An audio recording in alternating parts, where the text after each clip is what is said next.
high-stakes State of the Union address for Joe Biden on Thursday night as he attempted to hit the reset on his re-election bid.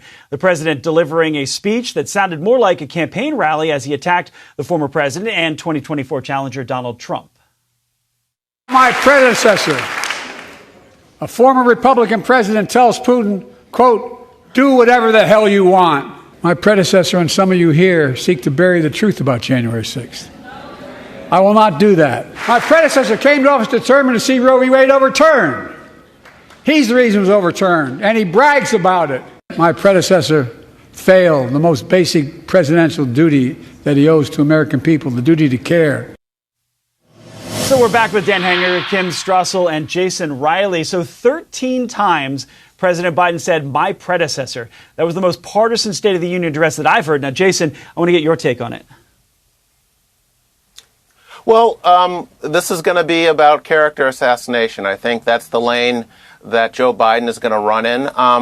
I don't know how much more he's going to get out of that. I mean, who doesn't know about all of the faults with President Trump's former President Trump's character at this point? It's been in public life for years. I'm just not sure how much mileage Joe Biden is going to get out of it. So, but we saw some of the themes that he's probably going to hit on. January 6th is obviously going to be a big one.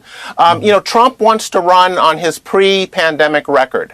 Joe Biden cannot run on his record, so he wants to run on Donald Trump being a threat to democracy. And we're going to see what prevails. My guess, though, is that voters, you're not going to learn anything new about January 6th and Donald Trump coming from Joe Biden. He's got to address some of these economic issues that I think is what really is driving and motivating Trump voters and his supporters and even some Democrats in terms of switching sides come November.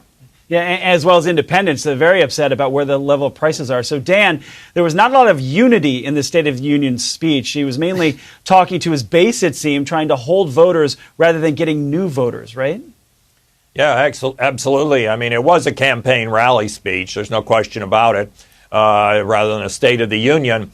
But there's some political implications here, Edward. I think one of them is that Joe Biden's presidency has effectively stopped as of this moment. To be sure, there are foreign policy issues, the war in the Middle East, he is going to have to deal with directly.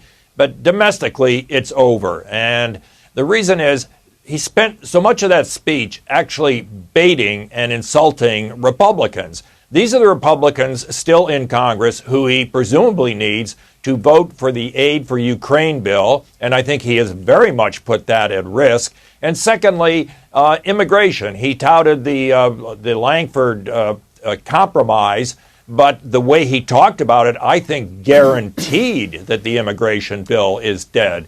So Joe Biden is now, for better or worse, going to spend the next 8 months of his presidency in re-election mode because he is not going to get any cooperation from the Republicans in Congress after that performance the other night. Yeah, and there was a subtle shift that I noticed about his age. And Kim, I want you to listen to this one when he started to talk about his age. Listen. When you get to be my age, certain things become clearer than ever. My lifetime has taught me to embrace freedom and democracy, a future based on core values that have defined America: honesty, decency, dignity, equality. Now other people my age see it differently. The American story of resentment, revenge, and retribution. That's not me. Yeah, so Kim, it seems the message has started with Hillary Clinton saying this week that the president, instead of bringing President Biden's mental fitness up, they're now trying to tell people former President Trump has the same issues. That, and also they're trying to turn this, at least for Joe Biden, into some sort of benefit for him, that his age is not a problem for him. It's not dealing with his competence or undermining his term in office, but rather it turns him to the wise old statesman, the guy who's seen it all. You know, Papa Joe up there leading everything and letting us know how we're going to find the best way. Look, I think there's a couple of problems, and I give him credit, by the way. One big question in this State of the Union was, how was Joe Biden Biden going to perform? He certainly had energy. I'm not sure yelling at America for 66 minutes is the right tone, but he certainly looked like he was alive and awake, okay? But the problem I think he has is that has to be contrasted against the dozens, hundreds at this point, of other clips of him slurring his way through speeches, looking like he's not quite sure where he is.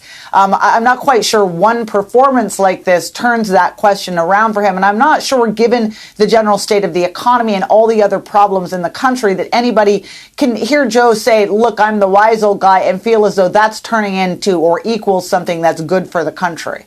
Yeah, he spent last weekend at Camp David getting ready for this. His schedule was very light leading up to the State of the Union address. So, Jason, let's talk about what Dan had mentioned a little bit, Ukraine funding and the aid and the border deal. Was this speech the best way to get Ukraine aid? And we heard the president say that the former president got in the way, blaming Congress then for bowing to the former president. Was this the best way to go about this?